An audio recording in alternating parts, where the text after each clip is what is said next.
Good morning, church, and happy Mother's Day to all the moms or those who've mothered others.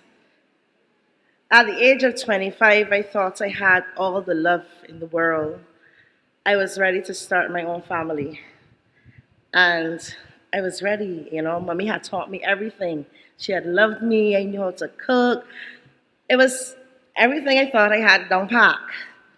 I stand here today and confess to you that it takes a village to raise children. And for me, luckily, that village consisted of my mother, my grandmother, and my aunt. These words are words that I reiterate constantly since the birth of my two beautiful daughters. They're the words that I advise people on pretty little papers at baby showers, and those who come to me and ask me how I do it, they admire the relationship I have with my children. But I say to them, it's a family relationship. It's a village relationship. You see, you need the help, guidance of genuine, honest people. My mother had a grounding in God. And throughout the pregnancy, I said, Mommy, I'm pregnant. I'm going to stay home. No, you're going to come to church. After I had the baby, I said, Mommy, I'm going to stay home because I don't want the baby to keep noise. No, you're going to come to church. And I recall, and I remember Sister Thelma's reflection. And I recall Casey was a very quiet baby, but not Zaria.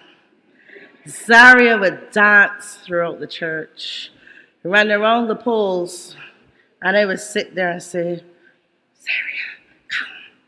Zaria, come. And Sister Ashley Edwards said to me, if the child feels comfortable in the place of God, why are you stopping her? And like a young mother, I was still, she needs to come and sit down and keep quiet. And my mother and my grandmother would say, is she disrupting anyone? They should be paying attention to the sermon. And I said, okay. And today I can say, as a young mother, I'm proud to see my daughter stand and preach and deliver God's message. And if that was what God calls her to do, because she was running around and sitting at the altar and dancing, she was praising God from small. I'm proud to see Casey always willing to take care because it takes a village. And the love of, I have to say each time, my grandmother, aunt, mother, and sister, I didn't have all the answers. When I was being a mother and shouting and saying, don't do that, Casey was going behind my back and talking to my mother, saying, Mommy doesn't understand what I'm trying to say to her. Mommy doesn't listen to what I try to say to her. And my mother and my grandmother would be their biggest cheerleaders. And I say to all young parents, you have to be your children's cheerleaders. There's nothing that they do that I miss. I have a job that is very taxing and demanding of me. And I have to explain every single thing to them. Mommy, why are you not going to church this Sunday? Because I have to. It can't wait. Well, I'm going to be tired, but I have to explain every single thing I do to them. They're carbon copies of me in my own way. And as parents, and as a young mother, you have to watch the decisions you make. Children watch you. They watch every single thing you do. And when they think it's time, they question you on every single decision you've made. I remember reflecting one day and saying, but Mommy and Granny spend so much time with these children. When I couldn't, or their dad couldn't collect them from dancing, and they both, as close as they were, had individual likes. My aunt would say, I'll get them. My sister would say, I'll get them. I remember I was not a fan of Christmas morning in the park at all. If I've gone 5 times, I've gone a lot. But Sister Auntie Orlan and Alana, as their godparents, would ensure every Christmas morning, are the children going to the park? I'll take them. I'll bring them back home. My decisions for godparents were easy. They were my friends. But their actions as godparents were more than just being my friends. They saw these children to church. If we couldn't get here, I'll come for them. Whatever it was, they made sure that they had a grounding in church. And as I questioned myself, God said to me one day, Numbers 11, verse 1 to 17 is a story of Moses, where he cried out to God for help when he was going through family drama, tribe drama, food sufferings. And part of that passage says, he didn't judge him. God didn't judge him or rebuke him because he didn't do what he wanted to do. But instead, God reassured him that he didn't have to do it on his own, that he had people, and God sent elders to help him. And I want to say to the church, as a mom, as a young mom, my village was my family.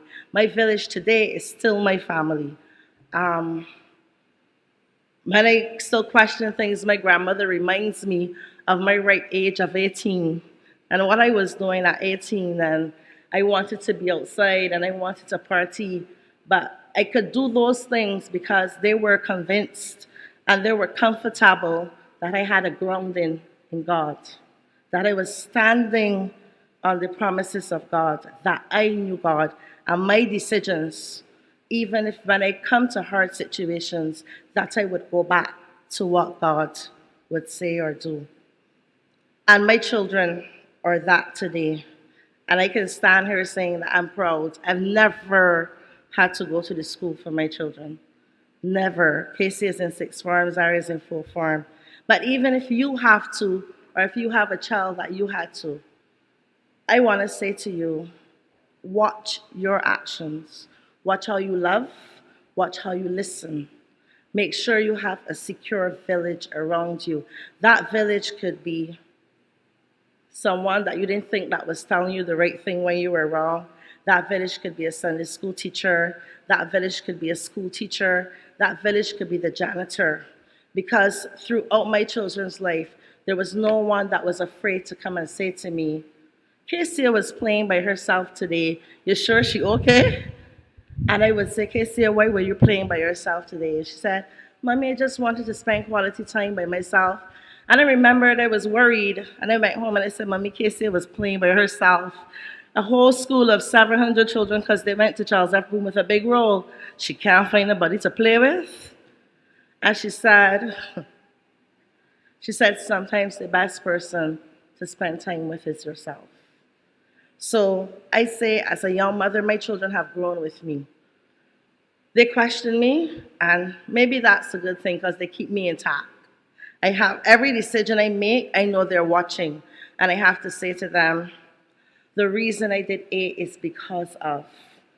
And I just want to say this morning, to be there, to listen, and to be your children's biggest cheerleaders.